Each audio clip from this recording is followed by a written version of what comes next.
Nós estamos ao vivo nesta segunda-feira, início de semana, são 10 horas e 29 minutos. E olha só, mais uma afirmação polêmica, hein? O ex-ministro da Educação, Abraham Weintraub, chamou o bolsonarismo de lepra. A publicação do ex-ministro faz referência a um roteiro de trama de golpe de Estado encontrado no celular de Mauro Cid, ex-ajudante de ordens de Jair Bolsonaro. Em sua conta no Twitter, o Weintraub escreveu, abre aspas, após tudo o que já foi revelado, hoje não há inocentes no PL do Valdemar. Não existe bolsonarista vítima. Todos são cúmplices, todos são coniventes. O bolsonarismo é uma lepra, é o que diz o ex-ministro do governo Bolsonaro, Abraham Weintraub. Mano Ferreira, como é que você viu essa frase do Weintraub, hein? Olha, eu acho estranho vir do Abraham Weintraub, afinal de contas ele fez parte do governo Bolsonaro, né? Quem me acompanha sabe o quanto eu repudio os valores que movem o bolsonarismo, porque entre eles está o desprezo aos direitos humanos, a louvação a torturadores. Isso é algo que sempre fez parte do projeto de poder do bolsonarismo, o culto aos ditadores militares brasileiros, o elogio a regimes autoritários. Isso tudo, de fato, é incompatível com o espírito de construção de uma democracia liberal plena. E, por isso, eu sempre me opus ao bolsonarismo. Mas, isso dito, não acho que faça sentido num país dividido, polarizado, onde metade das pessoas escolheu votar em Jair Bolsonaro, tratar uma posição política como lepra. Até porque o que a gente precisa é dialogar e convencer as pessoas de que existem valores melhores e projetos de política pública mais eficientes para mudar o país e fazer o que a gente deseja como nação. E não ficar nesse embate que basicamente não agrega em nada, né? Você xingar alguém de leproso parece muito mais que, no caso do Weintraub, ele não está satisfeito com o espaço que deixou de ter no projeto bolsonarista, porque antes ele fazia parte, aplaudia, naquela reunião de ministros lá que ele estava presente, ele aplaude as maiores barbaridades e agora está posando. Mas o Weintraub tem mágoa, né? Tem muita Exato, mágoa. ele está movido por mágoa. Eu discordo e concordo com o Mano. Primeiro, eu discordo quando ele pega alguns elementos ali negativos, supostamente do bolsonarismo, generaliza e ignora tudo que é positivo do governo, todas as conquistas que o governo Bolsonaro trouxe. Agora, eu concordo com o Mano no ponto de que o Weintraub é um cara ressentido. Ele não está contra o Bolsonaro porque ele discorda dos princípios, discorda dos valores. Ele é um cara que perdeu o seu papel no governo, perdeu o seu espaço e, como perdeu o seu espaço, passou a atacar constantemente o governo. Muitas vezes até pior do que o que a esquerda faz. Então, o tempo todo batendo no Bolsonaro, criticando, ignorando que política precisa ter pragmatismo, política precisa ter negociação e que o Bolsonaro fez o melhor com aquilo que tinha. Então não adianta, é aquele purismo ideológico que o cara tenta vender como se fosse perfeito, mas quando esteve no ministério não conseguiu dar resultado, não conseguiu entregar o que prometeu e por isso saiu do ministério. Então assim, não passa de ressentimento, críticas infundadas, e ele critica o Bolsonaro, critica o bolsonarismo, talvez por ser belicoso demais, e o que ele está fazendo quando ele chama de leproso quem é bolsonarista? Ele está sendo belicoso do mesmo jeito, ele está sendo ofensivo do mesmo jeito. Claro. Então não passa de um cara ressentido que infelizmente está terminando muito mal a carreira política. Muito bem, Antoninha, eu não sei se vocês sabem, mas um dos poucos caras que consegue tirar o nosso Mano Ferreira do sério está aqui nos estúdios e sentadinho no sofá. O Mano é esse cara mais paz e amor que todos nós conhecemos, mas o advogado Fábio Tavares muda tudo isso com alguns argumentos que ele traz. Pensando nisso, porque a gente gosta justamente de algo absolutamente leve e tranquilo, nós o convidamos para que ele possa participar aqui com a gente do Morning Show hoje. Doutor Fábio, muito obrigado, viu, pela sua participação. Deixa eu só receber quem nos acompanha pelo rádio. Para vocês que chegaram agora, são 10 horas e 33 minutos. A gente está repercutindo uma fala do ex-ministro da Educação, Abraham Weintraub, dizendo que o bolsonarismo é uma lepra. E a gente vai começar um papo agora com o advogado Fábio Tavares. Por favor, doutor Fábio.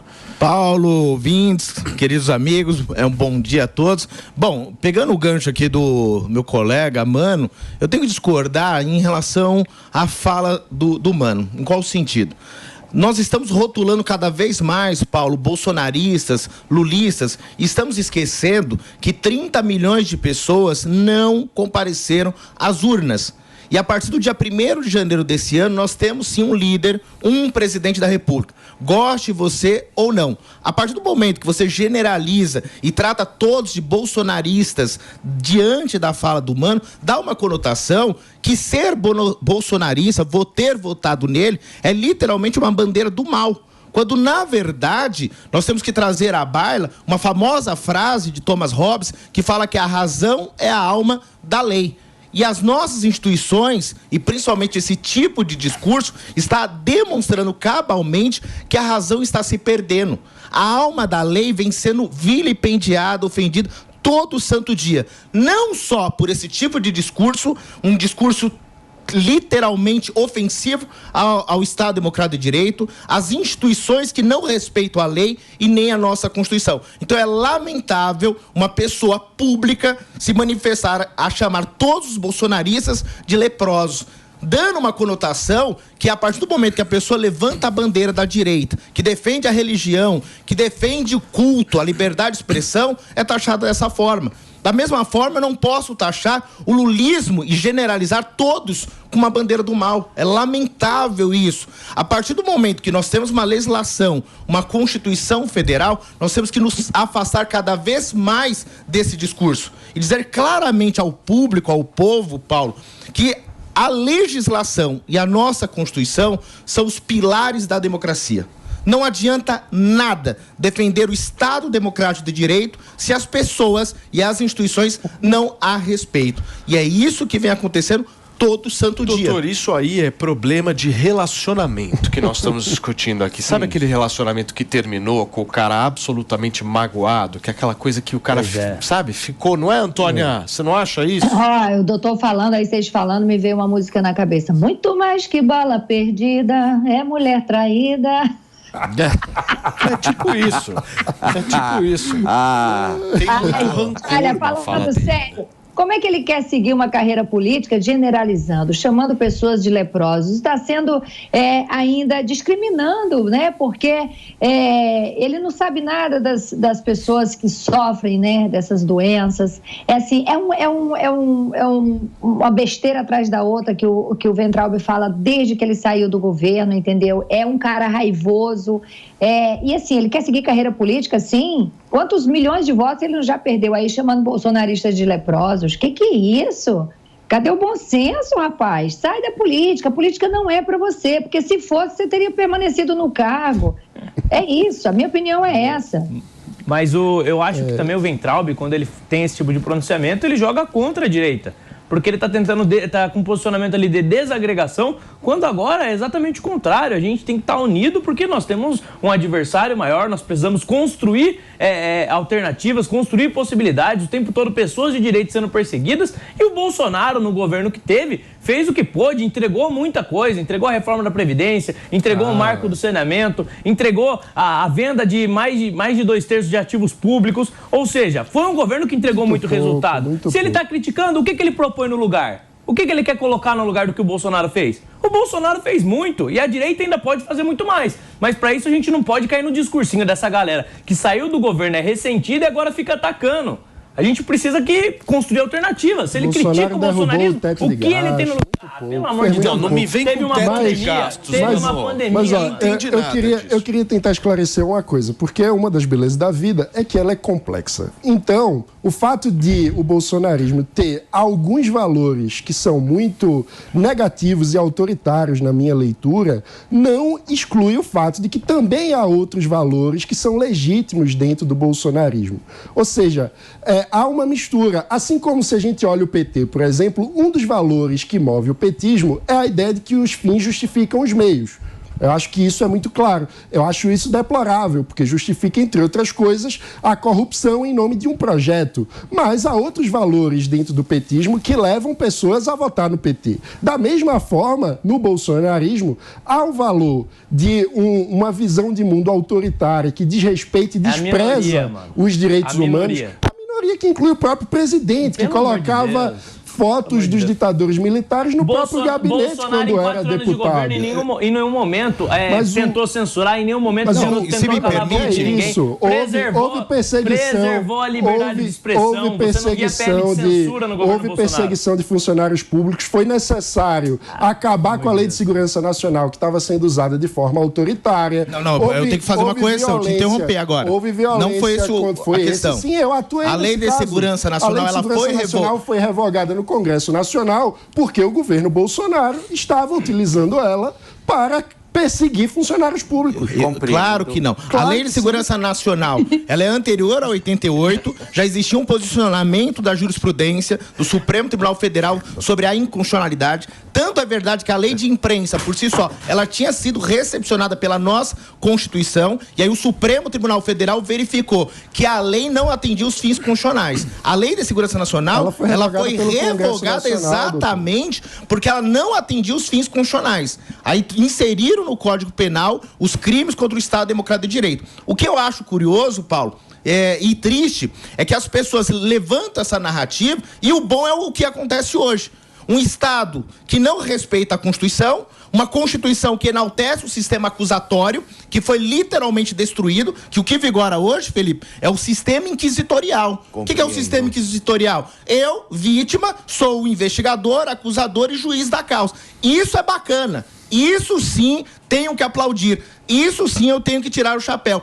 Eu não entendo essa lógica. Eu não entendo a lógica de mais de 1.000 pessoas foram presas e eu tive a oportunidade de ver ontem advogados no Tá na Roda defendendo a conduta das pessoas, de como elas foram tratadas, como elas vêm sendo tratadas, essas pessoas que praticaram esse ato terrível no dia 8 de janeiro. Advogados, Felipe, dizendo claramente que devem ser punidos ao rigor da lei. Mas ninguém está dizendo que não. Devem sim, mas sem observar o devido processo legal, o contraditório. É isso que nós vamos aplaudir? O poeta já dizia, né, Paulo? Vamos celebrar a estupidez humana. E esse Estado, como professor de Direito Constitucional, ele é absolutamente estúpido. Ele não respeita a Constituição, ele não respeita as leis e as autoridades não fazem absolutamente nada. Não começou ontem, o Senado Federal, por sua vez... O Brasil já respeita direitos humanos desde sempre, porque é complexo. Construir um Estado eficiente... Quando nós falamos de Bolsonaro, nós estamos falando de 4 anos.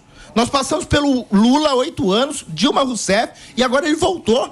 Quer dizer, a ineficiência colocada nas costas de um homem que ficou 4 anos no poder, com 2 anos de pandemia. Não estou passando a mão, Paulo, na cabeça do Jair Bolsonaro, mas é uma questão de justiça. Exato. Muitas pessoas são injustas com esse homem. Agora tentam culpar ele pelo que está acontecendo. Como se ele fosse responsável por, muitas vezes, o Poder Judiciário passar das suas competências. O Bolsonaro tem responsabilidade onde? Bolsonaro fez o governo dele em nenhum momento. Posso falar um negócio pra vocês, rapidamente? Tem um Datafolha que saiu, eu sei que vocês adoram. Você sentou em cima da caixa do seu microfone. Eu prefiro Data Antônia. Pavanato, você sentou em cima da caixa do seu microfone. Olha aqui, Felipe Campos. Você é tudo pra mim. Presta atenção no que eu vou te falar agora, Felipe Campos. Pode falar. 29% dos brasileiros se declaram muito petistas. E 25% dos brasileiros se declaram muito bolsonaristas. Ou seja, mais de 50% da população brasileira, segundo o Instituto Datafolha, está dizendo que ela é praticamente cega, né? Porque no momento em que você se declara ou petista ou bolsonarista, você faz parte de um time, certo? E num time você só pensa em ganhar, independente se o time for errar, você não tem nenhum tipo de criticidade nesse sentido. O que eu quero entender de vocês é o seguinte, doutor, até aproveitando a tua participação aqui. Quinta-feira está marcado no Tribunal Superior Eleitoral o julgamento da inelegibilidade de Jair Bolsonaro. A minha dúvida é... Eu só tenho uma dúvida. O Cássio Nunes Marques vai votar a favor ou contra? Porque o resto eu acho que eu já sei o voto. Sinceramente, Paulo, serão 6-1. 6-1. 6-1. O Cássio, ele literalmente, em 2026, ele vem presidente do TSE e o vice, por uma coincidência, será o André Mendonça. Então, com absoluta certeza, para ele não ficar tão feio como já está feio pelo que ele fez com o Deltan, ele vai votar favorável ao Bolsonaro, para que se mantenha a elegibilidade. Mas o Bolsonaro, com absoluta certeza, antecipando o mérito aqui, ele será declarado inelegível. Na minha humilde opinião, não posso entrar no mérito em relação à acusação, mas, de fato, ela vai ser contra a lei novamente, porque a lei é muito clara. Todo direito fundamental que vier a ser reduzido, eu tenho que aplicar aquela norma com taxatividade.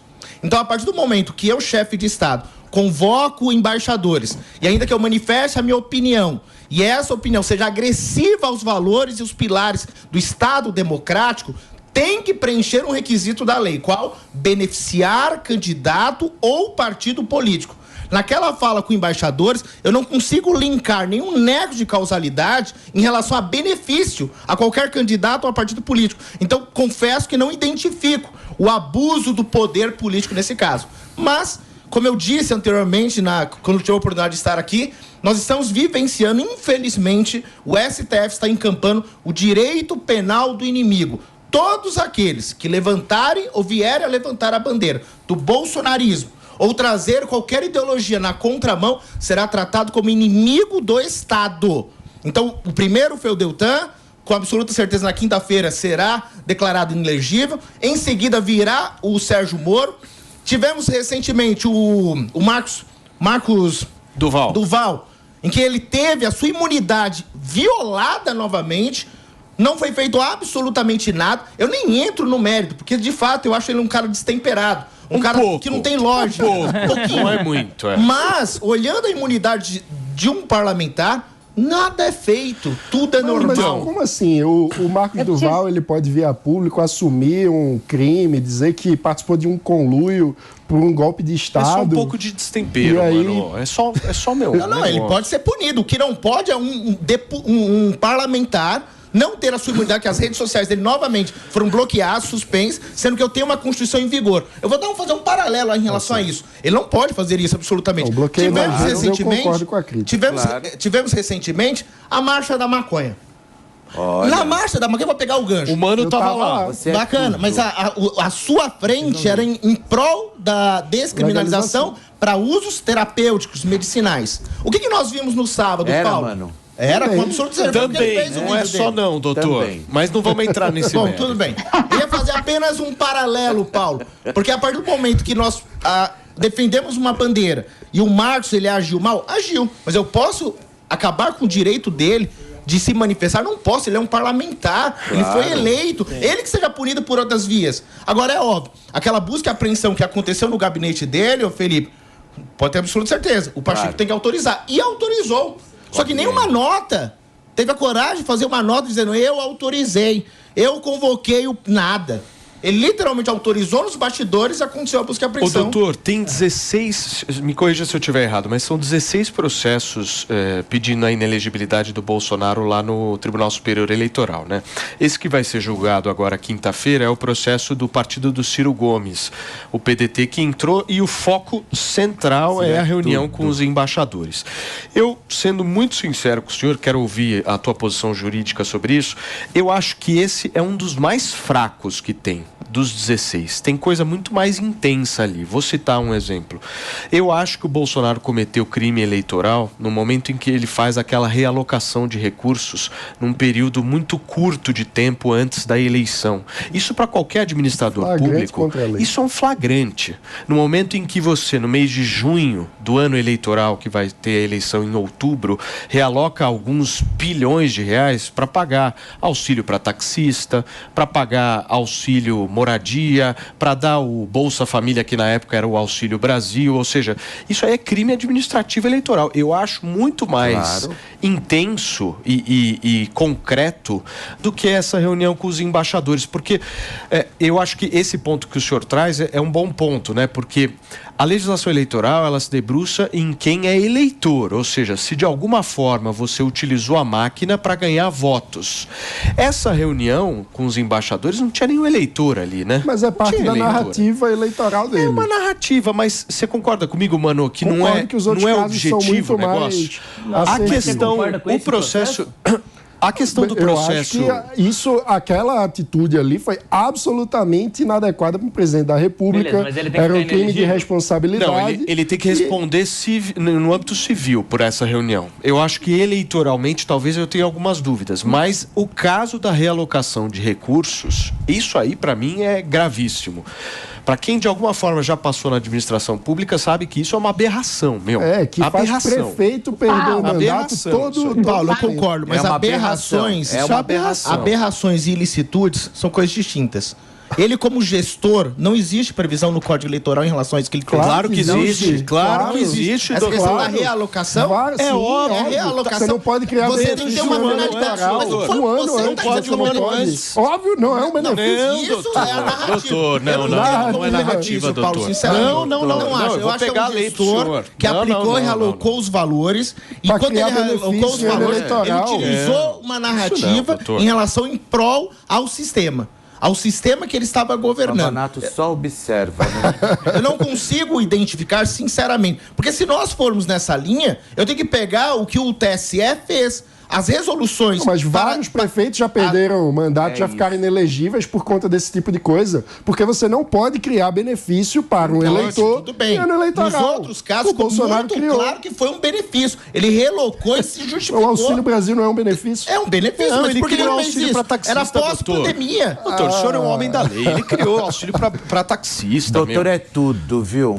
Não dá para defender. Não dá para defender Paulo, isso aí. nós fomos após pandemia. Eu sou o gestor. Como é que eu ia cuidar em relação aos taxistas? Não o que é eu ia fazer? pós-pandemia, doutor. O que eu ia fazer? 2022 não foi pós-pandemia. Foi ano doutor. eleitoral. Ainda estava em processo de recuperação. Estava em recuperação, Paulo. O país estava em crise, aliás, o país Você teve aí um o gestor momento público, excepcional de O doutor pandemia. não está pensando com a cabeça de vocês politicamente, está pensando com a cabeça do povo. É, do povo, mas o Deixa eu fazer uma direito, ele tem regras. regras que ninguém cumpre, o bom Paulo. gestor Essa é a questão. público, Mas no nesse contexto caso, do- nós temos que entrar no clauso psíquico dele. Por que os outros prefeitos perderam o mandato? Porque no clauso psíquico ficou claro que a justificativa não foi plausível. Nesse caso, nós saímos de uma pandemia, nós estávamos em recuperação. O que eu ia fazer com os taxistas? Deixar morrer de fome? Meu O que Deus eu do faço céu. como gestor? Então me diga, qual que é a Fazia solução? política pública séria no qual que é a política contexto, séria? no contexto do orçamento Existia extra uma de situação pandemia que foi excepcional. criado. Isso aí Era não. preciso ter política pública A séria. excepcionalidade, Não foi a força feito. maior, o caso fortuito Não foi estão lá feito. no Código O Eleitoral. É objetivo era claro. Se eu claramente usar os eleitoreiro. valores por Claramente força maior e eleitoreiro. caso fortuito, eu fujo disso. É isso que eu quero Não, dizer, é. Paulo. Então a lei eleitoral é muito Turma, clara. a conversa tá muito boa.